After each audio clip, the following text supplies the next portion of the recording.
અખંડ જ્યોતિ એપ્રિલ 1941 નમસ્કાર. આજની આપણી આ ઊંડાણપૂર્વકની ચર્ચાનો સ્ત્રોત છે અખંડ જ્યોતિનો એપ્રિલ 1941નો અંક. એ સમયનું જાણીતું હિન્દી માસિક. શ્રીરામ શર્મા એના સંપાદક હતા અને મથુરાથી પ્રકાશિત થતું.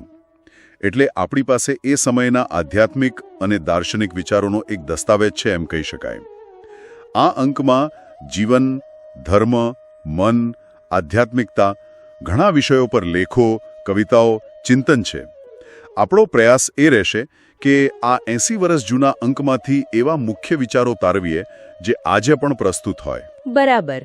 અને એ જોવું પણ રસપ્રદ રહેશે કે 1941ના એ સમયમાં જ્યારે દુનિયા પણ ઘણી અલગ હતી ત્યારે લોકો જીવનના મૂલ્યો, સુખની શોધ, અંદરની શાંતિ આ બધા વિશે શું વિચારતા હતા. ચાલો તો આ પાનાઓમાં જરા ડૂબકી મારીએ અને જોઈએ કે એ સમયની સમજ આપણને શું શીખવી શકે છે. ચોક્કસ.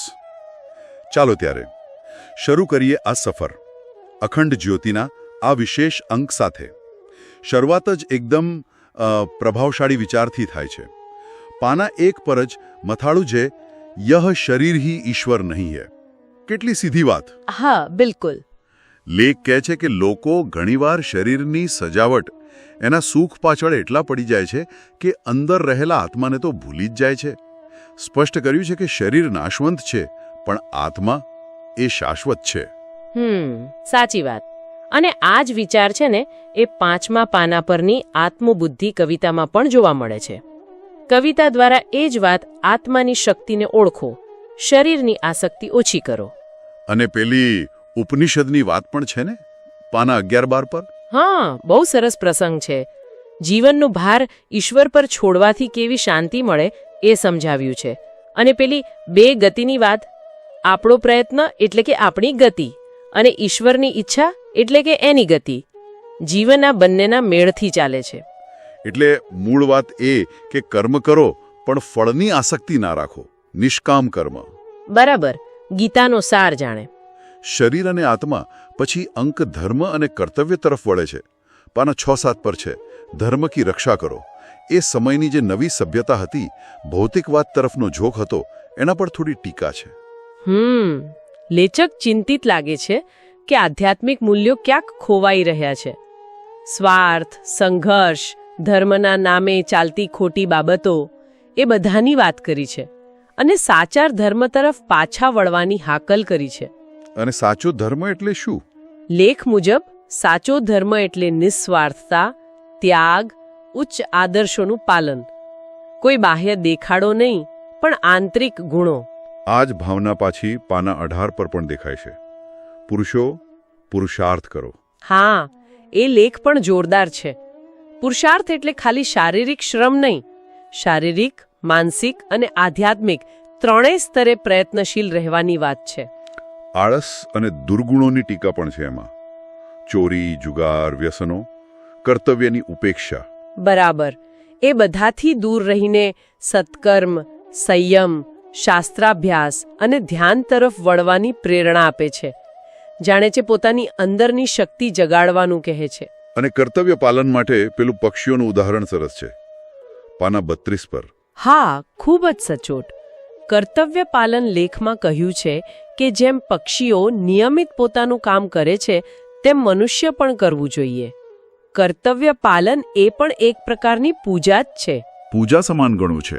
અને ત્યાં જ પવિત્રતાની વાત પણ છે. શારીરિક, માનસિક, આધ્યાત્મિક શુદ્ધિ પ્રગતિ માટે જરૂરી. તો આ થઈ બાહ્ય આચરણ અને કર્તવ્યની વાત. પણ અખંડ જ્યોતિ એટલો જ ભાર અંદરની શક્તિ પર પણ મૂકે છે.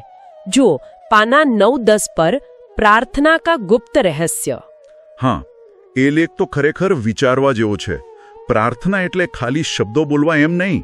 ના, બિલકુલ નહીં. એ તો ઈશ્વર સાથે જોડાવાનો, સંવાદ સાધવાનો શક્તિશાળી માધ્યમ છે. લેખ તો ત્યાં સુધી કહે છે કે સાચા હૃદયથી કરેલી પ્રાર્થના શારીરિક, માનસિક તકલીફો પણ દૂર કરી શકે. એટલે યાંત્રિક જાપ કરતા ભાવ, શ્રદ્ધા અને મનની શુદ્ધતા વધુ મહત્વની છે. ચોક્કસ. અને પ્રાર્થનાની જેમ જ વિચારોની શક્તિ. પાના 16-17 પરનો લેખ વિચારો કા પ્રચંડ બલ. શું અદ્ભુત વાત કરી છે. હા, એ તો ગજબ છે. વિચારોમાં જ સર્જન અને વિનાશ બંનેની તાકાત છે. સારા વિચારો સુખ સ્વાસ્થ્ય લાવે. અને નકારાત્મક વિચારો ભય, ક્રોધ, ઈર્ષ્યા, નિરાશા આ બધા દુર્ભાગ્ય અને બીમારીને નોતરે છે. પેલી મેરી કોરેલીના પુસ્તકનો ઉલ્લેખ પણ છે, ધ લાઈફ એવરલાસ્ટિંગ. હા, કે વિચારની શક્તિથી શારીરિક સ્વાસ્થ્ય પણ સુધરે. અને પેલી સૂક્ષ્મ જીવાણુઓવાળી વાત. હા, એ બહુ રસપ્રદ છે. ભય, ક્રોધ જેવા ભાવો સાથે જોડાયેલા જર્મ્સ જે શરીરને નુકસાન કરે. 1941માં વિચાર રજૂ કરવો એ નોંધપાત્ર કહેવાય. આજના સાયકોસોમેટિક વિચારોની થોડી ઝલક જેવું. ખરેખર. તો પછી આ વિચારોને કાબૂમાં કેમ રાખવા, શુદ્ધ કેમ કરવા? એનો એક સરળ ઉપાય પાના 29 પર જપયોગમાં આપ્યો છે. ઈશ્વરના નામનો કે મંત્રનો જાપ શ્રદ્ધાથી. સરળ પણ શક્તિશાળી સાધના. બરાબર. મનને શુદ્ધ કરે, શંકા, આળસ, તૃષ્ણા જેવા અવરોધો દૂર કરે. સરસ. તો આંતરિક શક્તિ પછી સુખાકારી અને ઈશ્વર પ્રાપ્તિના રસ્તા. અંકમાં એના પર પણ ઘણું છે. પાના 8, વેદો કા અમર સંદેશ. હા, વૈદિક સિદ્ધાંતો, શાંતિ, સંવાદિતા, આત્મનિયંત્રણ, જ્ઞાન આ બધું જીવનમાં ઉતારવાની વાત સનાતન મૂલ્યો છે. આ તો અને ઈશ્વર પ્રાપ્તિ માટે મુખ્ય માર્ગ કયો બતાવ્યો છે? પાના 13 થી 15 પર જે પ્રેમ દર્દ લેખ છે એ ભક્તિ અને પ્રેમને મુખ્ય ગણે છે. પણ કેવો પ્રેમ? દુન્યવી નહીં, ઈશ્વરીય પ્રેમ, નિસ્વાર્થ, સમર્પિત. મીરાબાઈ અને ગોપીઓના ઉદાહરણો છે ને? હા, એ પ્રેમની તીવ્રતા, એના માટે બધું જ છોડી દેવાની ભાવનાનું વર્ણન છે. અને ત્યાં જ સ્વામી રામસુખદાસજી મહારાજનો ઉપદેશ પણ ટાંક્યો છે, ઈશ્વર પ્રાપ્તિ કા માર્ગ પ્રેમ અને સમર્પણ જ મુખ્ય છે. આ તો થઈ આધ્યાત્મિક ઊંચાઈની વાત.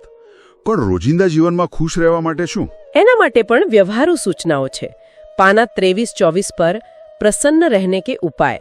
ચિંતા છોડો, પોઝિટિવ વિચારો, ઈશ્વરમાં શ્રદ્ધા રાખો, પરિસ્થિતિનો સ્વીકાર કરો. અને પેલી કૃતજ્ઞતાની વાત? અને રોજ સવારે હકારાત્મક પ્રતિજ્ઞા લેવી, મારું સ્વભાવ આનંદ, આરોગ્ય અને ઐશ્વર્ય છે. આ મને બહુ ગમ્યું. સિમ્પલ પણ પાવરફુલ. ખરેખર. અને દુઃખનું મૂળ શું કહ્યું છે? પાના 25-26 પર દુઃખો કા બાપ મમત્વ. મમત્વ, મારું, તારું, આસક્તિ. હા, એ જ. વસ્તુઓ, વ્યક્તિઓ, વિચારો, કોઈ પણ પ્રકારની અતિશય આસક્તિ દુઃખ લાવે છે. એનાથી છૂટો તો સુખ મળે. માનસિક સ્વાસ્થ્ય, શારીરિક સ્વાસ્થ્ય માટે? એના માટે પાના 27-28 પર છે પૂરી સાંસ લો, ઊંડા શ્વાસ, પ્રાણાયામ. પ્રાણાયામનું મહત્વ. હા, યોગ્ય રીતે શ્વાસ લેવાથી પ્રાણ શક્તિ વધે, લોહી શુદ્ધ થાય, મન શાંત રહે. એની પદ્ધતિ પણ સમજાવી છે. અને છેલ્લે પાના 33 પર સમયનું મૂલ્ય. સમય કા મૂલ્ય બહુ જ મહત્વનો મુદ્દો. સમયને વહેતી નદી કહ્યો છે. જે ક્ષણ ગઈ એ પાછી ના આવે, એટલે એક પણ પળ બરબાદ ન કરવાની શીખ. આજના જમાનામાં તો આ સલાહ સૌથી વધુ જરૂરી લાગે છે, નહીં? સાવ સાચી વાત. આ મુખ્ય વિષયો સિવાય અમુક સામાજિક અવલોકનો પણ છે. જેમ કે પાના 19-20 પર શિસ્ત અને શિક્ષણના ફાયદા. અને બીજી બાજુ સમાજની નકારાત્મક બાજુ પણ બતાવી છે. પાના 21-22 પર ઇન્સાન પર શૈતાન કી છાયા, હિંસા, લોભ, કપટ. હા, એ સમયના સમાજનું પ્રતિબિંબ છે. અને પેલી રંગોની અસરવાળી વાત પણ છે. પાના 30 પર કુસુમ ચયન. હા, એ પણ રસપ્રદ છે. દર્શોનું એક ચિત્ર ઊભું કરે છે અને માત્ર સમસ્યાઓ નહીં પણ ઉકેલ અને માર્ગદર્શન પણ આપે છે. તો સારાંશ એ કે આખા અંકમાં મુખ્ય ભાર આત્મજ્ઞાન, નૈતિક જીવન, કર્તવ્ય નિભાવવું, મનની શક્તિઓને જાગૃત કરવી અને ઈશ્વર સાથે જોડાવું આના પર છે. બરાબર. શરીર ક્ષણભંગુર છે, આત્મા શાશ્વત છે. વિચારોમાં બહુ મોટી તાકાત છે. પ્રાર્થના મહત્વની છે અને આસક્તિ છોડવી જરૂરી છે. આ વાતો વારંવાર આવે છે. ભલે આ બધું 80 વર્ષ પહેલા લખાયું, પણ મૂળભૂત પ્રશ્નો તો એ જ છે ને.